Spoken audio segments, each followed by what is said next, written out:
ഞാൻ ഒരിക്കൽ ഒരു സ്റ്റേജിൽ കയറിയിട്ട് സമ്മാനം കൊടുക്കുകയാണ്. അപ്പോൾ ഒരു വലിയൊരു കുട്ടി, അത്യാവശ്യം +2 എഞ്ചിനീയറിംഗ് ഫസ്റ്റ് ഇയറാണ് പഠിക്കുന്ന ഒരു കുട്ടി. എന്നിട്ട്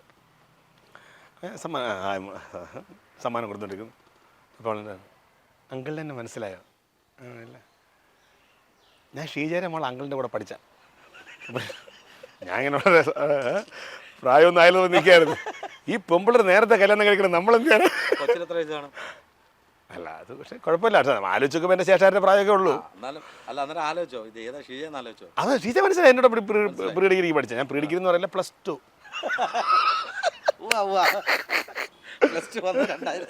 അപ്പൊ അങ്ങനെയൊക്കെ പറഞ്ഞ് അഡ്ജസ്റ്റ് ചെയ്ത് പോകടാ. ചിലപ്പോൾ അറിയാതെ വീണു പ്രീ ഡിഗ്രി. ഞാൻ പിന്നെ അഡ്ജസ്റ്റ് ചില സ്ഥലങ്ങളിൽ പോകുമ്പോൾ പെട്ടുപോകത്തില്ലേ? ഇങ്ങനെയൊക്കെ ചേട്ടനെ കൂടെ പഠിച്ചവർ എന്തായാലും ഏതെങ്കിലുമൊക്കെ സ്ഥലങ്ങളിൽ കാണും അവിടെ തന്നെ.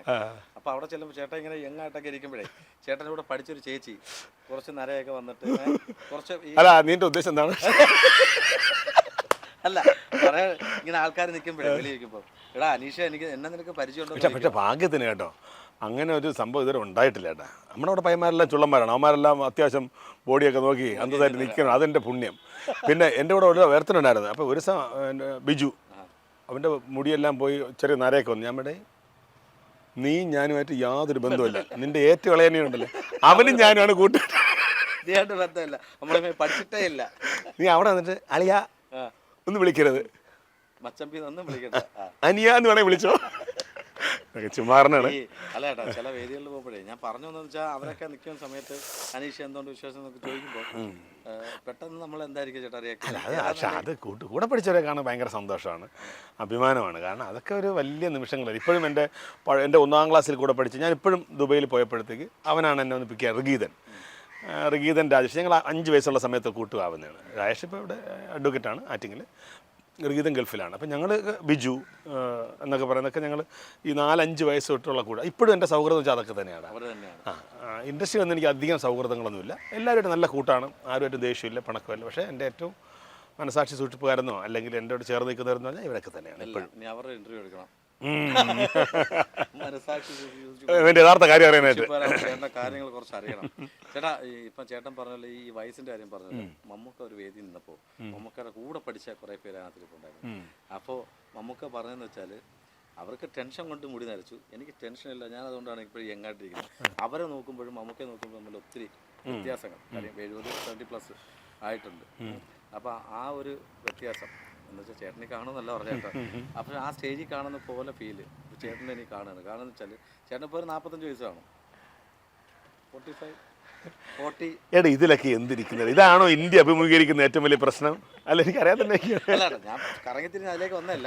അല്ല, ഞാൻ പറഞ്ഞു കേട്ടോ, ഇപ്പോഴും ആൾക്കാരുടെ ചോദ്യം ഉണ്ട് അങ്ങനെ. ഇപ്പം ഈ ഇൻ്റർവ്യൂ ഇടുമ്പോൾ ചോദിക്കും, എന്താണ് അനീഷ് ഇത്രയും യങ്ങായിട്ടിരിക്കുന്നതെന്ന് ചോദിക്കും. അത് എൻ്റെ കഷ്ടപ്പാടുണ്ട്, അതെൻ്റെ കഷ്ടപ്പാടിൻ്റെ ഫലമാണ്. ഞാൻ ഈ പറഞ്ഞ കണക്ക് രാവിലെ അന്തസ്സായിട്ട് വർക്കുണ്ട്. ഇപ്പം തന്നെ സമാധാനം എനിക്ക് ക്ഷമയും കുറേയും പിടിച്ചിരിക്കുന്നു. അയ്യോ, ചുമച്ചായി പോലെ അനീഷിന് TV എന്ന് പറഞ്ഞോളേ. അയ്യോ, TV ഒന്നുമില്ല. അല്ല, പണ്ടൊരിക്കൽ അറിയാമല്ലോ, ഞാൻ ഇതിനകത്ത് എൻ്റെ അച്ഛനായിട്ട് അഭിനയിക്കുന്നത്. അലയൻസിൻ്റെ പ്രത്യേകം അറിയാമല്ലോ, ഇതിനകത്ത് അച്ഛനും മകനും ഞാൻ തന്നെയാണ്. അപ്പോൾ ഇതിനകത്ത് എൻ്റെ ഒരു അപ്പിയറൻസ് വേറെയാണ്. പിന്നെ ഇടയ്ക്ക് ഞാൻ ഈ കൊറോണ കാലത്ത് നമ്മൾ രാജേഷ് എന്നെ ഡയറക്റ്റ് ചെയ്ത ബാർബേറിയൻ സിദ്ധാന്തം ഒരു ഷോർട്ട് ഫിലിമുണ്ട്. ഒരുപാട് അവാർഡൊക്കെ കിട്ടിയാണ്.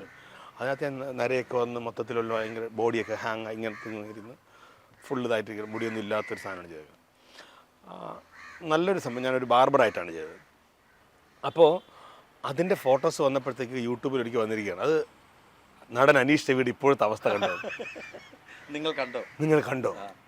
അപ്പോൾ ആൾക്കാർ ഇപ്പോഴും എന്നോട് ചോദിക്കും.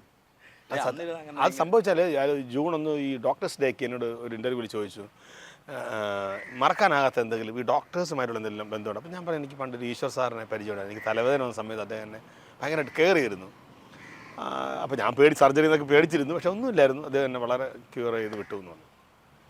ഇത് ഇവരുടെ തന്നെ പ്രിൻ്റ് മീഡിയ വന്നപ്പോഴത്തേക്ക് അനീഷിൻ്റെ തലയിൽ ചെറിയൊരു മുഴയാക്കി, യൂട്യൂബുകാർ അതെടുത്ത് അങ്ങ് ബ്രെയിൻ ട്യൂമറാക്കി. ചിലർ കീറി, ചിലർ പൊളിച്ച്, ചിലർ മാന്നെടുത്ത്. അവസ്ഥ കണ്ടോ? അതെല്ലാ വർഷം വരുന്നുണ്ട്. ഇപ്പോഴും എന്നെ കാണുമ്പോൾ ആൾക്കാർ ചോദിക്കും, എങ്ങനെ കുറവുണ്ടോന്ന് ചോദിക്കും. അപ്പോൾ ചിലപ്പോൾ എനിക്ക് സങ്കടം തോന്നും. ഞാൻ പറഞ്ഞു, എനിക്കൊരു കുഴപ്പമില്ല, നിങ്ങൾ TV നോക്കൂ, എല്ലാ ദിവസവും ഞാനുണ്ട്. അല്ലെങ്കിൽ ഇത്ര ആരോഗ്യത്തിൽ ഇരിക്കാൻ പറ്റുമോ? TV നോക്ക അസുഖം കുറവുണ്ടോന്ന്. കുറവുണ്ടോ, ഇപ്പം എങ്ങനെയുണ്ടോ, ഓക്കെ ആയോ, പഴയ പോലെ ആയോ എന്നൊക്കെയാണ് ചോദിക്കുന്നത്. പക്ഷെ സത്യത്തിൽ ഇപ്പോഴും ഞാൻ എല്ലാ ഇൻ്റർവ്യൂവിലും പറയാം ഇതാരും കാണൂല, ആ പറയുന്ന പോർഷൻ മാത്രം കാണൂല, ബാക്കിയെല്ലാം കാണും. വീണ്ടും ആരെങ്കിലും ഇതൊക്കെ മനുഷ്യ സഹജമാണ് കേട്ടോ. എല്ലാവർക്കും ചിന്തിക്കുന്ന ചില ആൾക്കാർ നന്നാവണം, ചിലർക്ക് അസുഖങ്ങൾ വന്ന് അങ്ങനെ പോകണമെന്നൊക്കെ ചിന്തിക്കുന്ന ആൾക്കാർ. അതെ അതെ അതെ അങ്ങനെ പോട്ടെ. അല്ലെങ്കിൽ ചിലർ പറയും ഇപ്പൊ ചേട്ടൻ നന്നായിട്ടിരിക്കുന്ന ഒരാളാണ്, ചേട്ടൻ കള്ളു കുടിച്ചിട്ട് അവിടെ കിടന്ന അവൻ അങ്ങനെ കിടക്കട്ടെ, നന്നായിട്ട് അടക്കം പറയാം അവന്റെ ജാടയപ്പെടുത്തി കണ്ടില്ലേ, ഇങ്ങനെ പറയത്തുള്ള ആൾക്കാർ. അപ്പൊ അതുകൊണ്ട് നെഗറ്റീവ്സ് ഉണ്ടെങ്കിൽ പോസിറ്റീവ് ഉള്ളൂ. അതെ അതെ ഞാൻ പിന്നെ എനിക്ക് തോന്നുന്നു നമ്മുടെ കൂട്ടത്തിൽ അത്യാവശ്യം നെഗറ്റീവ് കുറവുള്ള ആൾ ഞാനാണ്. എനിക്കാണ് വലിയ വിമർശനങ്ങളൊന്നും ഇല്ലാതെ പോകുന്നത്. കാരണം ഞാൻ ഈ നേരത്തെ പറഞ്ഞ പോലെ നമ്മൾ അധികം മറ്റുള്ളവരുടെ കാര്യങ്ങൾ ഇടപെടാതെ പോകുന്നുണ്ട്. ഇപ്പം ഞാൻ ഒരു പക്ഷം വന്നാൽ മറ്റേ ബാക്കി പക്ഷങ്ങളെല്ലാം നമുക്കെതിരെ ആവുമല്ലോ. അതെൻ്റെ സബ്ജക്റ്റ് അല്ലാത്തതുകൊണ്ടാണ്. നേരെ മറിച്ച് എൻ്റെ സബ്ജക്റ്റാണെങ്കിൽ ഉറപ്പായിട്ട് എനിക്ക് എൻ്റെ മറുപടി ഉണ്ടാവും, ഞാൻ കൃത്യമായിട്ട് പ്രതികരിക്കുകയും ചെയ്യും. മീൻസ് അപ്പോൾ ചോദിക്കും അപ്പോൾ സമൂഹത്തിൽ ഉള്ള കാര്യം നിൻ്റെ സബ്ജക്റ്റ് അല്ലേന്ന് ചോദിച്ചാൽ ആണ്. പക്ഷെ അത് ഞാൻ ഇടപെടേണ്ട ഒരു സമയം വരികയാണെങ്കിൽ ഉറപ്പായിട്ട് ഞാൻ ഇടപെടും. ഞാൻ ഇടപെട്ടേ മതിയാവും അല്ലേ, എന്നാലേ മാറുള്ളൂ.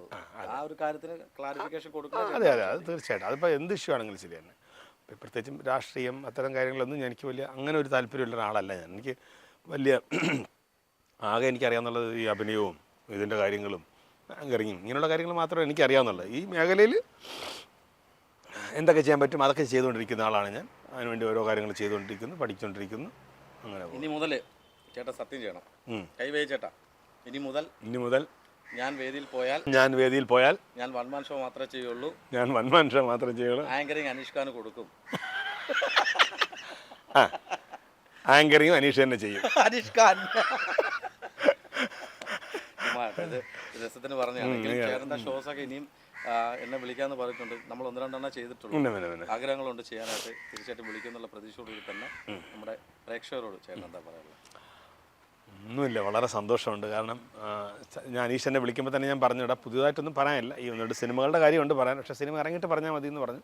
അപ്പോൾ അതല്ല, നമ്മുടെ ഈ ചാനലിന് വേണ്ടിയിട്ട് അല്പനേരം ഇരിക്കാമെന്ന് പറഞ്ഞപ്പോഴാണ് വന്ന സന്തോഷം. ഒരിക്കലും നമ്മൾ ഏറ്റവും വലിയ സന്തോഷം എന്ന് വെച്ചാൽ നമ്മൾ എത്ര വർഷം കഴിഞ്ഞിട്ട് എവിടെ ചെന്നാലും നിങ്ങൾ എവിടെയെങ്കിലുമൊക്കെ എന്നെ കണ്ടിട്ടുള്ളത് കൊണ്ട് തന്നെ നിങ്ങൾ എൻ്റെ അടിയിലേക്ക് വന്നിട്ട് എന്നോട് കുശലം ചോദിക്കുന്നതാണ് എൻ്റെ ഏറ്റവും വലിയ സന്തോഷം. ഇനിയും അങ്ങനെ തന്നെ ഉണ്ടാവണമെന്നാണ് എൻ്റെ ആഗ്രഹം, പ്രാർത്ഥന.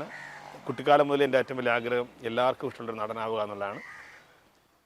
കുറേ പേർക്കൊക്കെ എന്നെ ഇഷ്ടമാണ്. വീണ്ടും എൻ്റെ യാത്ര തുടരുന്നു. എൻ്റെ യാത്രയിലുടനീളം നിങ്ങളും എന്നോടൊപ്പം ഉണ്ടാകണമെന്ന് പ്രാർത്ഥന മാത്രമേ ഉള്ളൂ. അപ്പം പ്രാർത്ഥന ഉണ്ട്, ഞങ്ങളെപ്പോൾ കൂടെ കാണും, എപ്പോഴും കൂടെ കാണും. നമ്മുടെ ചാനൽ മൂവി വേൾഡ് മിനി സ്ക്രീനും കൂടെ കാണും. മൂവി വേൾഡ് മിനി സ്ക്രീനിന് എല്ലാവിധ ആശംസകളും. അത് മാത്രമല്ല ചേട്ടാ, ഇനി അടുത്ത വർഷം വരുമ്പോഴത്തേനും കുറച്ചും കൂടെ ഒക്കെ വയസ്സ് പ്രായം കുറഞ്ഞു വരട്ടെ.